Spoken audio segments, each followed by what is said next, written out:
Every Thursday morning just after 7 light, a flatbed truck turns down a gravel road in rural Kentucky and stops at the edge of a 40-acre property. The driver doesn't honk. He doesn't need to. The woman who owns the land is already standing on her porch, coffee in hand, watching. What he unloads isn't lumber anyone wants. Thick, uneven oak slabs, bark still clinging to the edges, some warped, some cracked down the center. The kind of wood a commercial mill calls waste, the kind that gets burned, chipped, or buried. And yet, week after week, she lets them stack the slabs along her fence line like it's nothing unusual at all. Her neighbors have started parking near the mailbox just to watch. Nobody understands why a 60-year-old widow would want truckload after truckload of wood that a multi-million-dollar mill couldn't sell. Nobody understands why she never complains, never negotiates, never asks for a single dollar in return. What they don't know is that she isn't collecting waste, she's collecting time. If you love stories about ordinary people finding extraordinary opportunity in places no one else thinks to look, you're in the right place. Tell us in the comments where you're watching from tonight. This community has grown because of people like you. Now let's find out how a pile of discarded oak quietly became a 6-figure business. Her name is Diane Holcomb, and the property has belonged to her family since 1962. She inherited it from her late husband, Walter, a man who spent 30 years driving a feed truck and never once touched a woodshop tool in his life. When he passed, most people in town assumed Diane would sell the land and move closer to her daughter in Lexington. Instead, she stayed mowing the same fields, paying the same modest taxes, and turning down 2 separate offers from developers who wanted to subdivide the property into lots. She wasn't a carpenter, she wasn't a businesswoman. To most of Hartwell County, she was simply Walter's widow, a woman people were polite to but never curious about. She didn't drive a fancy truck or attend the Chamber of Commerce meetings. That underestimation, it turns out, was the first piece of luck she didn't recognize at the time. Nobody expected anything from her, which meant nobody was watching closely enough to discourage her, either. The lumber mill belonged to a man named Russell Tate, who ran Tate Brothers Sawmill 2 miles down the highway.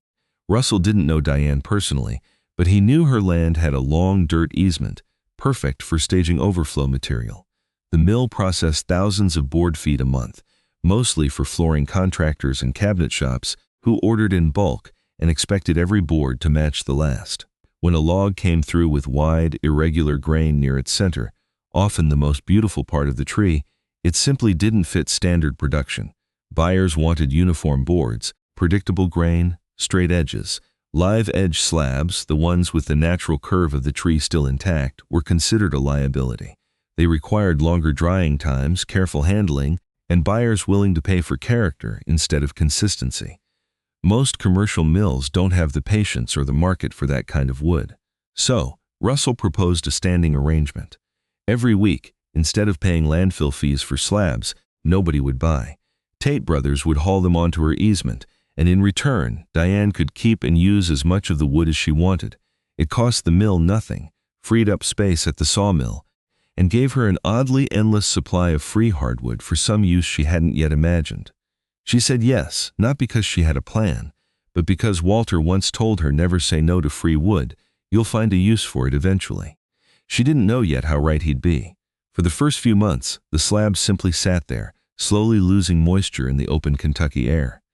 This is where Diane began to learn, almost by accident, the difference between air drying and kiln drying. Kiln-dried wood is heated in controlled chambers to reduce moisture content quickly, often within days. Air drying takes far longer, sometimes a full year per inch of thickness, but it tends to preserve more of the wood's natural color and strength. Oak, she'd later learn, is particularly unforgiving. Its dense grain structure makes it prone to cracking if dried too fast, and it behaves differently depending on whether it's cut flat-sawn or quarter-sawn. Quarter-sawn oak, cut perpendicular to the tree's growth rings, reveals a distinctive fleck pattern that furniture makers prize, but it's also more time-consuming to produce, which is part of why mills avoid it for cheap, fast inventory. Maple, by comparison, dries faster and moves less, which is exactly why mills favor it for production runs. Oak's stubbornness is precisely what makes it rare, and rarity, Diane was beginning to understand, often hides behind inconvenience rather than scarcity. None of this made sense to Diane at first. She simply noticed that some slabs split apart within weeks, while others stacked with small wooden spacers between layers for airflow stayed solid for months. She was learning the hard way, through failure, exactly what professional kilns are built to control. Her first real attempt at building something came nearly a year later. She decided to make a coffee table for her own living room, sanding a slab by hand for an entire weekend. When she finally applied a store-bought oil finish, the wood blotched unevenly, soaking up the oil in patches instead of an even sheen. She nearly gave up there, but an old neighbor, a retired cabinetmaker named Cecil Whitmore, happened to drive by and saw her sanding dust scattered across the porch. Cecil had spent 40 years building cabinets before arthritis forced his retirement. He looked at her uneven finish, didn't criticize it, and instead said something she'd remember for the rest of her life. Wood doesn't lie to you, Diane. It just tells the truth slower than people do. You listen long enough, it'll tell you exactly what it wants to become. He showed her how to seal raw oak with a thin sanding sealer before finishing, how grain direction affects how stain absorbs, and how patience, not talent, was the real skill separating good furniture from amateur work. Her second table came out better, though the edges were uneven from an improperly sharpened blade. Cecil taught her how to true an edge using a router and a straight guide rail, a technique she practiced for weeks until her cuts stopped wandering. Slowly, mistake by mistake, her work tightened. A year after that first ruined finish, she completed a dining table for herself that finally looked intentional. Rich amber tones, a smooth hand-rubbed oil finish, the natural live edge polished instead of rough. A friend visiting for dinner, a schoolteacher named Marcia Doyle, asked if Diane would build one for her family. Diane said yes, charging barely enough to cover materials just to see if she could do it again. She could. Marcia's table led to a photograph posted online, which led to a phone call from a woman in Lexington, then another from a young couple renovating a farmhouse outside Bardstown. Diane wasn't advertising. She kept no website, ran no ads, and never once called herself a business owner. She was simply finishing each piece with the same unhurried care Cecil had taught her, and customers noticed the difference between something mass-produced and something built with attention.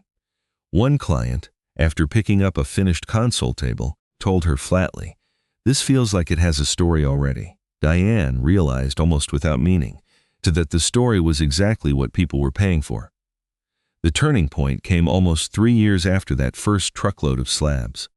An interior designer from Nashville named Renee Castellano was searching for a unique reception desk for a boutique hotel client and stumbled across photos of Diane's work. Renee drove out personally, expecting small hobby shop. Instead, she found stacks of curing oak, a converted barn workshop, and a woman who spoke about wood grain the way sommeliers speak about wine. Renee placed an order for 6 custom pieces. It was the largest commission Diane had ever received, and it terrified her. She underestimated how long 6 large pieces would take. Working alone, she fell behind schedule, losing sleep and nearly missing the deadline. It was Cecil, now in his 80s, who reminded her of something simple. You don't have to do everything yourself to do it right. She hired a local craftsman, a younger man named Jake Sutton, who'd been laid off from a furniture factory 2 counties over. Jake brought speed. Diane brought judgment. Together, they finished Renee's order on time, and the hotel commission led to a second one from a boutique chain expanding across 3 states, coordinated by a buyer named Tom Bridger, who specifically requested the oak woman from Kentucky. Within 4 years of that first delivery, Diane's workshop, still standing on the same easement, where Tate Brothers once dropped their rejected slabs every Thursday, had grown into a business generating well over 6 figures annually. She still sources material from the same mill. Russell Tate still calls her personally when an oak log produces wide, irregular slabs nobody else wants. It's Thursday morning again. A flatbed truck turns down the gravel road, just as it has for years. Diane stands on her porch, coffee in hand, watching the driver unload thick, uneven oak slabs along the fence line. Nothing about the wood has changed. It's still rejected, still imperfect, still considered waste by everyone except her. What changed was Diane. Her story isn't really about lumber.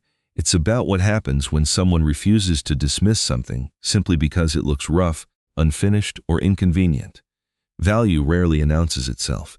It waits patiently beneath a surface most people never bother to examine. As Diane often tells visitors who ask how it all started, echoing a truth George Washington Carver once put into words, "When you can do the common things of life in an uncommon way, you will command the attention of the world." She didn't find a hidden fortune in oak. She found it in patience, in failure, in an old cabinetmaker's quiet wisdom, and in the discipline to keep showing up every single Thursday until the world finally noticed what she'd seen all along.